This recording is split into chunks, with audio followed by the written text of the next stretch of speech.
Hi. The business I interviewed is actually a bakery slash cafe where I used to work. It's called Rachel's Bread, and it's in Goshen, Indiana, where my hometown is. Rachel Shank is the owner of Rachel's Bread, and it's the person I talked to in this interview. She has been in the industry for 15 years and has worked for 10 years at her own business.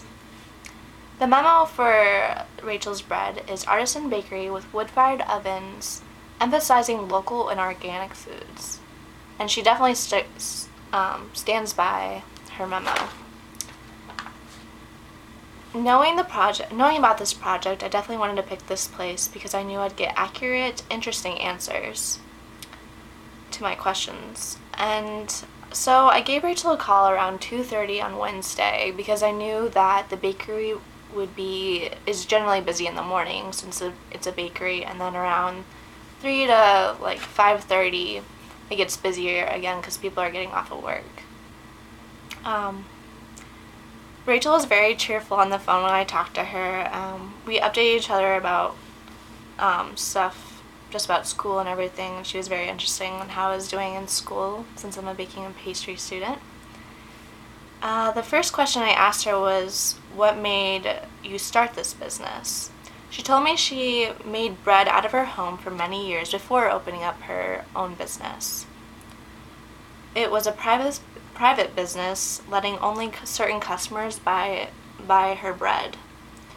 So they would come to her house and she would basically pay them what she would sell, and only certain people got them. This allowed,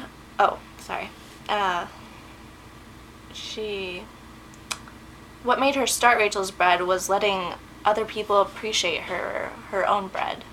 This also allowed her to make pastries, breakfast and cafe dishes that she also wanted to do, basically to broaden her culinary skills. Rachel said it was just the right time to open up the business when she did open up. It was basically the business of her dreams. The backstory of Rachel's career was she was born in Belgium, lived there for most of her childhood, eating and living the Belgium life. So her parents took her over to the States. She went to school to become an artist. On her off hours of the day, not attending school, she would cook and bake and basically teaching herself how to be a chef. So she's self-taught. Rachel did some other jobs, such as work at the local diner and teach children about art.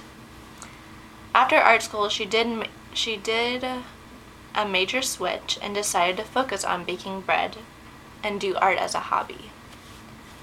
Still getting some money out of art, Rachel moved forward into her career and opened up her business where it's not currently at. She used to have a bakery she used to have Rachel's Bread at a different location than she does now. Because I think she wanted to grow bigger when she moved to the second location. So I asked her how the two locations/businesses were different. She said the first one was her first time managing her own business, so it was very much like a roller coaster. She didn't really quite know what she was doing, and so for her second business in the current location, I gave her some time to start over and be better prepared for the business ahead. Her employees have never really been an issue.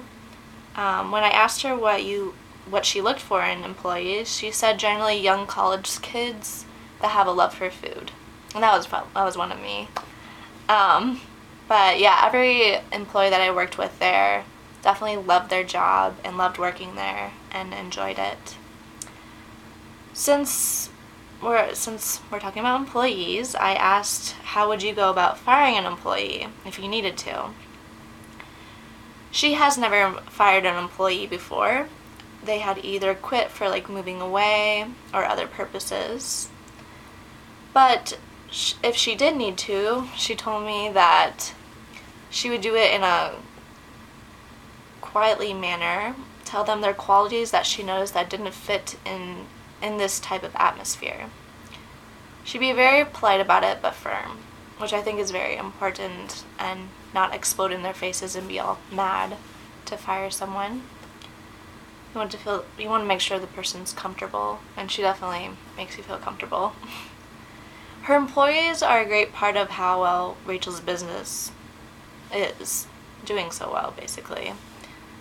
Like, on Saturdays, we get to dress up, and we have like a theme Saturday, and I just remember employees would always be very happy and excited to see what we were wearing, and I don't know, it's a great way to get to know the community as well.